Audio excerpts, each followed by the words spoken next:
c'est parti. Aujourd'hui, le sujet de cette vidéo, c'est les médecins. En fait, je me suis dit, tiens, je vais vous parler de mon rapport avec les médecins, de l'histoire de la famille, Ouais, ouais. Bon, pas trop de choses à dire parce que il y a déjà le fait que j'ai... donc j'ai un doctorat en droit privé et sciences criminelles, option droit pharmaceutique. Il faut savoir que j'ai beaucoup galéré dans les études en droit, mais j'ai été passionnée, on va dire, ouais, par deux thèmes principaux. Deux thèmes, je disais, pas trois. Le droit des propriétés, et le droit des activités et des professions artistiques. C'est un Master 2 que j'ai suivi à Aix-en-Provence en 2004. Et puis, droit de la santé. Donc au départ, j'avais commencé par un diplôme universitaire, puis après, je me suis orientée vers un Master 2, équivalent des anciens DESS. Et en fait, donc j'ai beaucoup travaillé avec les questions de droit médical, responsabilité, les médecins. Donc j'ai appris toute l'histoire, tout l'historique le personnage sacré du médecin. Et après, avec ce qu'on appelle la relation qu'on entretient avec le médecin, en droit, on appelle ça le colloque singulier. Bref, donc j'ai étudié tout ça pendant 2 ans. J'ai eu le DU, après j'ai eu le master. C'était vraiment intéressant. Et c'est à cette époque-là où je n'étais pas encore diagnostiquée pour la maladie. En 2006, je faisais pousser sur pousser. Ça avait commencé vraiment en 2004-2005. En 2007, ça a été diagnostiqué. Et on nous avait parlé des maladies rares. Et j'avoue qu'à l'époque, quand je voyais comment ça se passait, pour moi, qu'on n'arrivait pas à trouver ce que j'avais, on me disait, vous n'avez rien, c'est dans la tête, c'est le stress, et bref.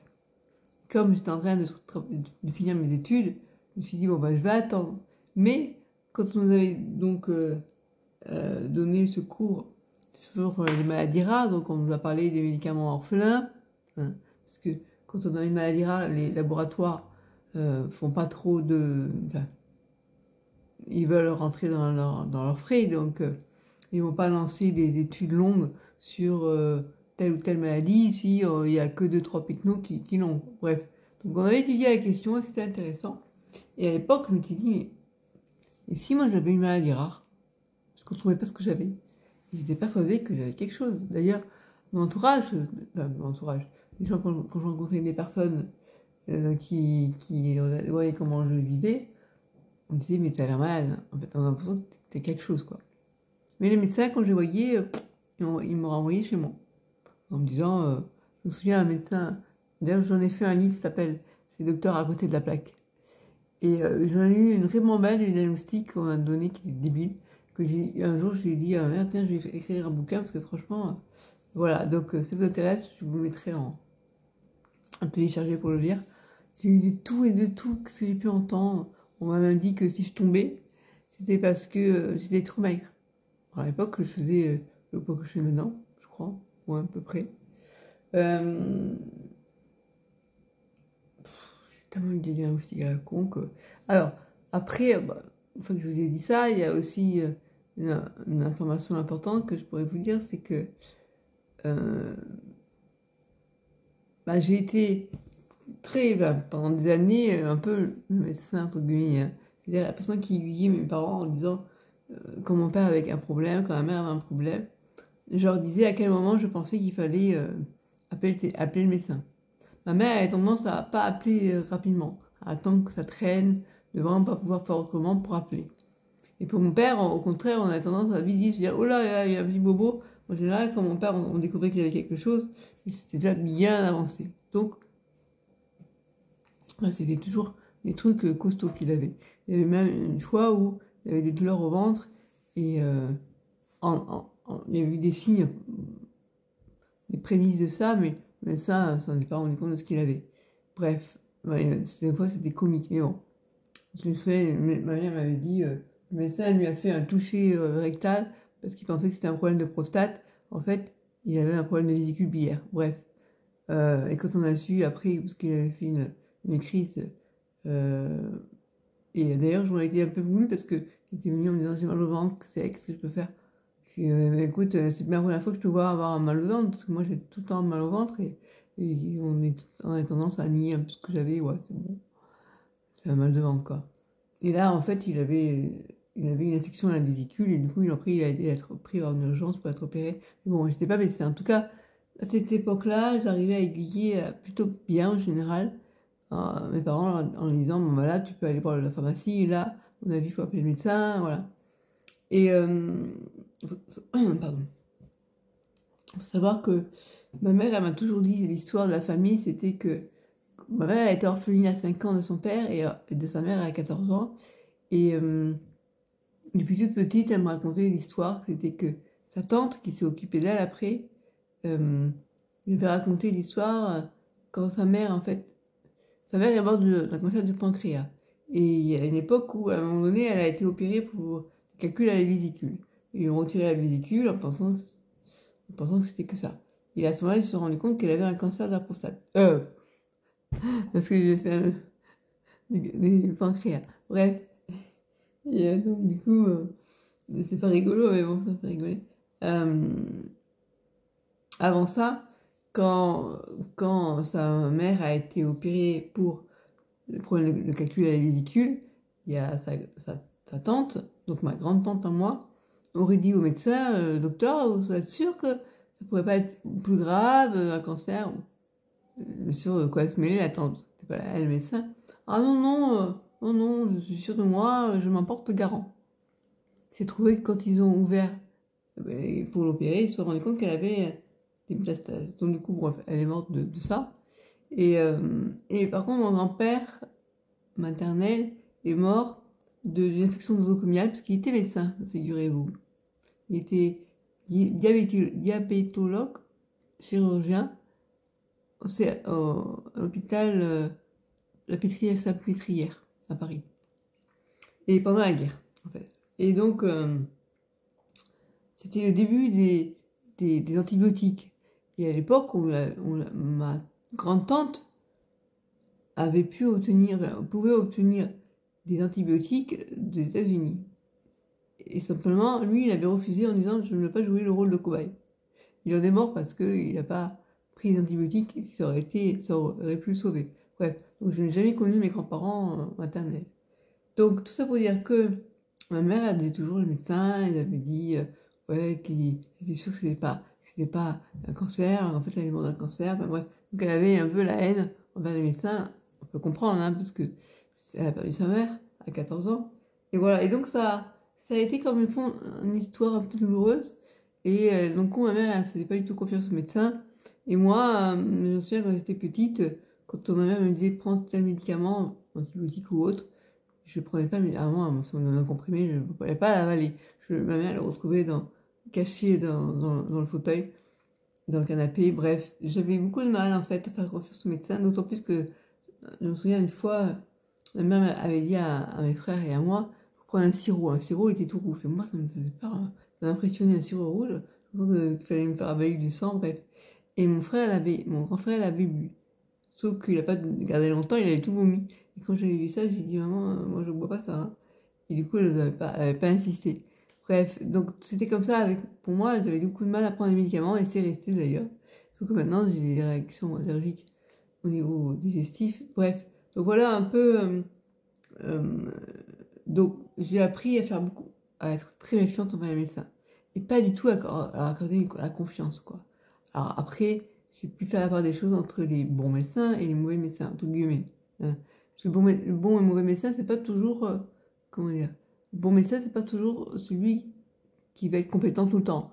Je peux, en fait, accepter que le médecin se plante, mais à condition qu'il soit humain. Disons que je suis plus attirée par un médecin, s'il a des qualités humaines, eh bien, je vais plus lui pardonner ses erreurs que si le gars t'es qu'un numéro, bref. Et, et de nos jours, le médecin, c'est plus le pater familias. Pater familias, c'est l'expression latine pour dire le bon père de famille. parce que le médecin doit agir comme un bon père de famille. C'est la référence, le modèle, en fait. Et à l'époque, eh bien, le médecin, il était sacré, donc il était intouchable. Puis avec le temps, là, je vous explique un peu l'histoire de la médecine. Avec le temps, on s'est rendu compte que bah, c'était qu'un être humain et qu'il pouvait faire des erreurs. Et donc, il pouvait être responsable. Donc, on a commencé à condamner des médecins, hein, mais au tout début, il y a des années en arrière, c'est pas possible. Et du coup, maintenant, on est plus en droit d'exiger, on est plus exigeant envers son médecin, et on va moins lui pardonner des erreurs, et on sait que le médecin engage sa responsabilité, quoi. Et il y a ce qu'on appelle la responsabilité médicale. Bref, si ça vous intéresse que je parle un peu plus de ce sujet, je pourrais vous le dire. Bon, pour l'instant, je ne peux pas trop détailler dans la vidéo, mais je vous donne un petit aperçu. Et moi, donc, en fait, en pratique, pour vous donner un exemple,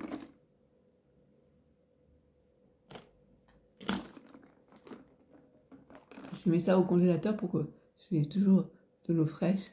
Sinon, après, elle devient vite chaude. Bref. Dernièrement, il y a un mois de ça, un mois et demi, j'avais vu la gastro-entérologue. Alors, il faut savoir que gastro-entérologue, j'en avais un que j'aimais bien, qui était, comment dire, au fil du temps, je lui ai fait confiance.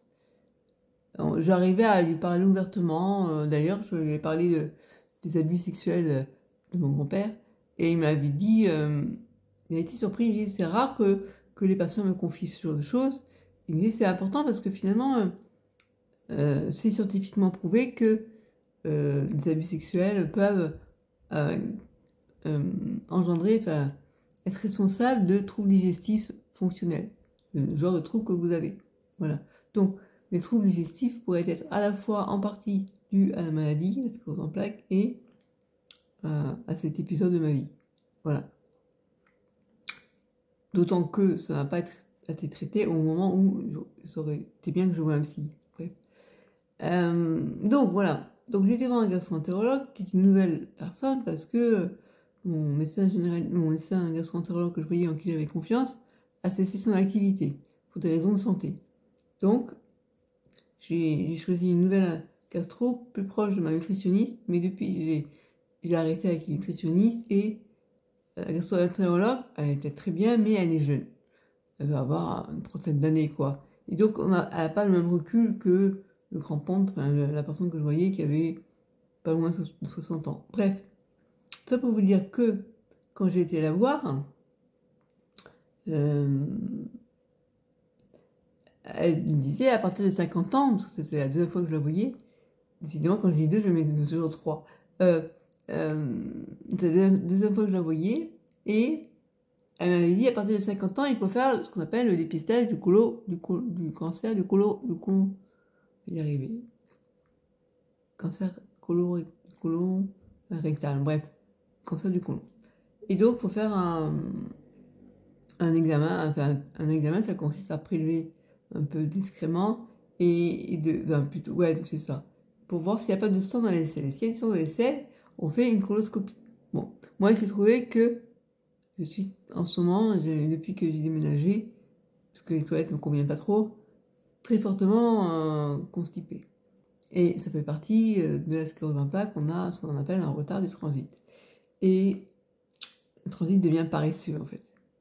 Mais j'ai aussi le syndrome du côlon irritable, on peut passer d'un côté à de l'autre, donc j'évite de prendre des laxatifs trop forts parce que je n'ai pas envie de créer aussi l'inverse. D'après un médecin que j'avais vu au centre de rééducation, il m'avait dit que ça faisait partie aussi de la sclérose en plaques, c'est pas forcément que j'avais le syndrome du côlon irritable. Bref, en tout cas, je suis très sensible, j'ai une hypersensibilité digestive, ça c'est sûr. Donc, la constipation, bon, en général, on n'est pas surpris d'avoir après des hémorroïdes, donc du sang dans les selles, d'accord? Moi, je n'ai pas ce problème de... faut parler d'un chat à chat et... bref. Quand les gens sont constipés, en général, ils ont des hémorroïdes parce qu'ils poussent, ça fait mal quand ça sort. Sauf que moi, je pousse plus, parce que j'ai ce qu'on appelle la dyskinésie rectale, qui est liée à la maladie. Mais n'empêche que quand on utilise, quand on est constipé, et qu'en plus, même quand on utilise la machine d'irrigation du côlon, on a quand même, les intestins, ça leur fait pas du bien, quoi, faut dire clairement. Et bref, donc la gastro-entérologue me disait, il faudrait faire des examens. Sinon, vous voulez pas, la première fois qu'elle m'en a parlé, c'était, sinon, vous voulez avoir le cancer? Ah non, mais les médecins qui te menacent de cancer parce que si tu fais l'examen, je trouve ça, de baf. Donc, j'ai laissé passer, j'ai rien dit. Et puis après, moi-même, j'ai devancé son appel en lui disant, vous savez, je rien contre faire l'examen, prélèvement. Mais comment je regardais à quoi ça consiste en pratique, comment tu fais? Pour une personne valide, eh bien, on lui dit de mettre, je crois, une sorte de filet, parce qu'il ne faut pas que les excréments tombent dans l'eau. Donc, en gros, tu mets ça sous ta cuvette, des WC, tu fais ce que tu as à faire, et tu prélèves les excréments, et tu as... En fait, c'est un découvrillon, tu envoies pas, du caca par la poste. Faux facteur. Bref, c'est la blague du jour. Donc, en fait, tu peux faire ton prélèvement, et tu envoies tout ça par la poste, dans une lettre, hein. Donc, c'est un examen, un prélèvement, quoi. Et là, on va savoir s'il y a du sang ou pas dans tes selles. Sauf que là, bon, moi, je lui dis comment je fais, puisque je peux pas, désolé, hein, mais chier comme tout le monde, il faut que j'ai d'autres moyens pour y arriver. Et donc du coup, on peut pas faire ce qui me récupérer son caca et faire le prélèvement, machin. Bref. Donc je dis, je vais bien faire l'examen, mais je sais pas comment je fais. Ah bon? Alors si vous pouvez pas faire l'examen, alors... et puis je crois que j'ai un peu de sang dans les selles parce que je suis constipée. Ah alors si vous avez du sang dans les selles, la seule solution c'est de faire une coloscopie. Coloscopie, ça consiste à te donner des laxatifs très forts pour te vider tes intestins, hein, vous imaginez ce que ça veut dire. Mais je dis, mais moi, c'est l'horreur pour moi, c'est le cauchemar comme vous me dites. Pour quelqu'un de valide, peut-être que c'est bien, mais en plus, c'est bien. Déjà, on te boit 3 litres d'un truc infâme, et après, hein, on te fait passer ta nuit aux toilettes, quoi. Moi, je dis, mais je ne peux pas courir, donc je ne peux pas aller aux toilettes quand ça arrive. Ah on vous mettra la veille en clinique, on vous prendra en clinique et vous ferez. Et en plus, je peux pas boire votre truc infâme pendant. Je peux pas même pas boire un litre entier d'eau. Alors, vous pensez bien que 3 litres de votre produit, là, laissez tomber, quoi. On fera un lavement en plus. On ferait rien du tout, parce que je n'aurais pas votre clinique de merde, j'allais dire. Et donc, je me suis dit, bon, la Christelle d'avant dirait quoi? Dirait, on veut faire un examen, t'as pas envie de faire, hein, on comprend pourquoi. Parce que, est-ce que c'est vraiment utile? Mon ancien gastro-entérologue m'avait fait faire une coloscopie courte, c'est-à-dire pas besoin d'aller vider le côlon pour voir. Et j'ai pas de plainte pour l'instant en tout cas. Et la seule chose que j'ai, c'est oui, j'ai un peu de sang dans les selles. Mais je suis constipée. Et alors, elle est allée voir. Elle m'a dit, vous avez des hémorroïdes. Bon, ok. Et puis elle m'a laissé partir comme ça. Du coup, moi, je me suis acheté la crème à la pharmacie pour me soigner. Et je me dis, mais comment elle réfléchit cette nana? Cette nana. Peut-être qu'elle applique son cours. Du sang dans les selles, on peut pas faire l'examen. De toute façon, t'as du sang dans les selles, pour avoir coloscopie. Pour savoir pourquoi t'as du sang dans les selles. Sauf que là, t'as vu, j'ai des hémorroïdes. Normal que j'ai du sang. C'est ça en fait. Les hémorroïdes provoquent du sang. Et quand pour moi, la Christelle d'avant, elle te dit, Christelle d'avant, c'est-à-dire si on me soumettait la question, je ne suis pas médecin, mais si ma mère ou mon père me disait voilà ça, je dirais, écoute, moi, première chose, je dirais, traite ta constipation, en même temps, traite tes hémorroïdes, et après, tu vois si tu as encore du sang dans les selles. Si ça continue, là, peut-être que ce serait bien d'envisager la coloscopie. Mais on met pas la charrue avant les bœufs. C'est quoi cette histoire? Du coup, la gastro, elle peut aller se faire foutre. On ne va pas lui dire ça, enfin, moi, vous avez compris. Donc, voilà. Et voilà, moi, et c'est ça ce qui m'a sauvée aussi, hein, parce que si j'avais dû écouter tous les médecins, le médecin qui m'avait dit, vous tombez, oh, vous êtes trop maigre, mais pourquoi vous avez perdu du poids, pourquoi vous mangez pas bien, et pourquoi, je veux pour que tu me répondes. Tu me dis que si je suis tombée, c'est parce que je suis trop maigre, d'accord. Et du coup, il m'avait donné un antidépresseur. Si je l'avais pris, au bout d'un mois, j'aurais fait quoi? Il m'avait prescrit pour un mois d'antidépresseur, sans me dire que c'était un antidépresseur. J'aurais été comme ma tante qui est très... elle a une autre histoire avec ça. Je vous raconterai peut-être un jour dans une autre vidéo. Elle a valide de guerre en fait, bref. Et du coup, les médecins lui ont sauvé ses yeux, plus ou moins, bref. Donc, elle a une autre histoire avec les médecins, donc elle fait entièrement une confiance aveugle, j'ai envie de dire, aux médecins. Moi, c'est totalement différent. Eh bien, si j'avais suivi ce diagnostic, eh bien, j'aurais pris cet antidépresseur. Au bout d'un mois déjà, il aurait le renouveler, parce que sinon, je vois pas l'intérêt. En antidépresseur, on ne met pas pour un mois, pour 3 semaines, pour 3 jours, bref.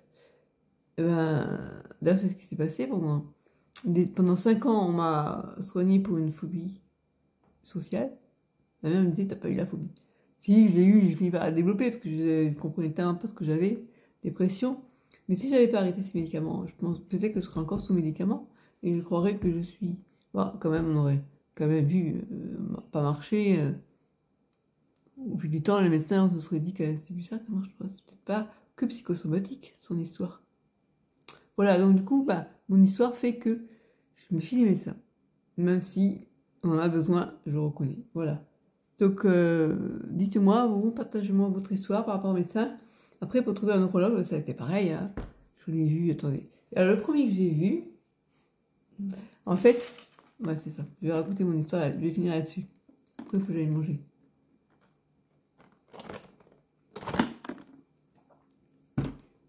Le premier neurologue que j'ai vu, bah, déjà, un neurologue, c'était mon père qui a envoyé. Quand il a eu son accident, j'avais 21 ans. Puis après, bon, lui, c'était différent parce que c'était pas une maladie qu'il avait. Il était traumatisé crânien. Bref, après, on pourra parler dans une autre vidéo aussi, mon rapport avec le handicap, comment j'ai découvert le handicap par rapport à mon père d'abord. Hein. On en parlera. Là, je vais donc vous dire neurologue. Le premier neurologue que j'ai vu, en fait, c'était un médecin généraliste qui m'avait dit, qui m'a diagnostiqué la sclérose en plaques, enfin, m'a diagnostiqué des troubles neurologiques. Elle, ça faisait depuis des années qu'elle me connaissait, elle m'avait dit, bon, on n'avait rien, je lui avais fait mes plaintes. J'avais du mal à marcher, j'avais la cheville gauche qui bougeait. Bon, elle n'a pas vraiment regardé. Elle rien vu, donc moi. Après, les problèmes urinaires, elle m'a fait vacciner CVU, j'avais rien, ok. Puis à un moment donné, ce jour-là, je lui avais dit, écoutez, là, j'ai plus de force, j'arrive pas. Là, j'ai essayé de terminer passer l'aspirateur, j'ai fini par terre, je tenais plus debout. Et quand même, elle s'est dit, oh, ça sent pas très bon. Donc, elle m'a fait passer le test de Babinski. Vous prenez le talon du pied et puis vous mettez faites comme ça et vous avez les doigts de pied qui se replient, qui se remontent, je sais plus. Bon, ils vont pas dans mon sens, quoi. Et là, elle avait dit, bon, bah, elle a des troubles neurologiques. Donc, elle m'avait dit, en urgence, d'aller prendre un rendez-vous avec un neurologue. Là, j'avoue que je commençais à avoir un peu les boules en me disant, urgence, ça veut dire quoi, urgence? Ça fait des années que je dis que j'ai quelque chose. Et maintenant, vous dites qu'il y a urgence. Bref.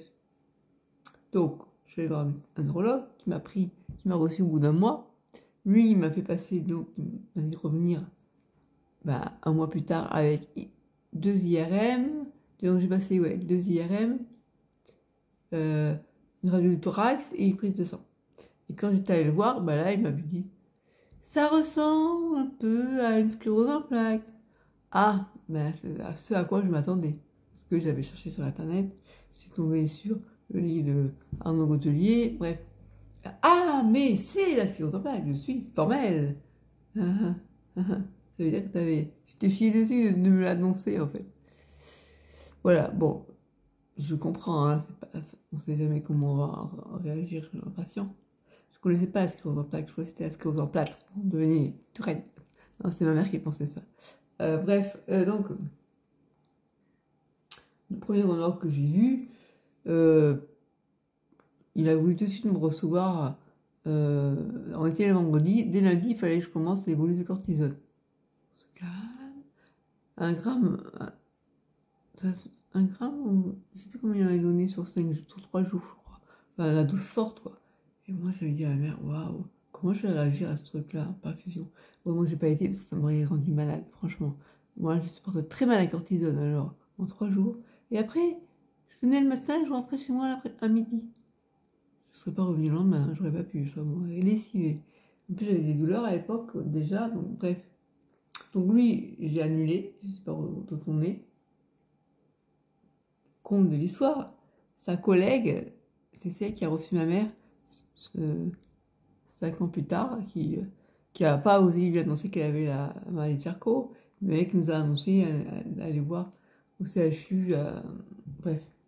Et donc, après j'en ai vu un autre,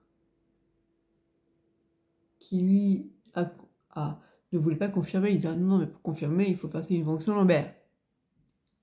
Quand je lui ai dit, vous êtes sûr qu'on est obligé de faire ça? Ah, vous savez, je m'attendais à ce que vous disiez ça, parce qu'avec vos profils phobiques. J'ai été phobique alors, tu comprends? Alors celui-là, niet. Il voulait me recevoir pendant 5 jours. Faire les boules de cortisone aussi à l'hôpital. Je lui ai dit non. Et pareil, comble de l'histoire, lui aussi, il s'occupait de la SLA. Bref. Et après, bah, c'est lors d'une conférence réalisée par l'APF que j'ai découvert le grand professeur que tout le monde connaît, hein, je ne sais pas besoin de dire son nom. Et j'ai trouvé que, bah tiens, enfin, un médecin humain, tiens, il avait l'air d'être à l'écoute des malades, de s'intéresser à notre vie. On n'était pas juste un numéro, on n'était pas juste une maladie. Et ça, pour moi, je me suis dit, tiens, on voit un médecin qui sort du lot, voilà. Donc du coup, après, bah, j'ai été avec lui, enfin, j'en ai eu d'autres avant, d'ailleurs. Ouais, j'ai eu un autre avant. Bref, j'en ai fait 4 ou 5. Après, à la mort de ma mère, je n'arrivais plus à y aller au CHU, du coup, j'en ai pris une autre. Bref, et là, maintenant, c'est lui qui me suit au CHU. Voilà. Et qui a diagnostiqué que j'avais une forme secondairement progressive. Ben, forcément, des années sans avoir été traité. Voilà. Bref. Voilà, je m'arrêtais là parce que ça fait presque une demi-heure et il faut que j'aille manger. N'hésitez pas à me donner votre petite histoire par rapport au médecin. Est-ce que vous faites une entière confiance au médecin ou est-ce que vous êtes plutôt réticent ou vous avez fait confiance mais vous restez quand même sur vos gardes? Est-ce que vous avez tendance pas à contredire, mais à aller vérifier sur Internet? Est-ce que vous avez des doutes des fois ou est-ce que dès qu'on vous donne une ordonnance, vous y allez, vous appliquez, vous faites une bonne observance du médicament ou pas? Voilà. Dites-moi comment vous réagissez aussi aux médicaments. Est-ce que vous avez tendance à faire à avoir tous les effets secondaires du monde, comme moi ça m'arrive d'avoir très très souvent, donc c'est pour ça que je me méfie des médicaments quand je connais pas. Voilà, dites-moi un petit peu, partagez sur cette question-là. Allez, je vous laisse, ciao.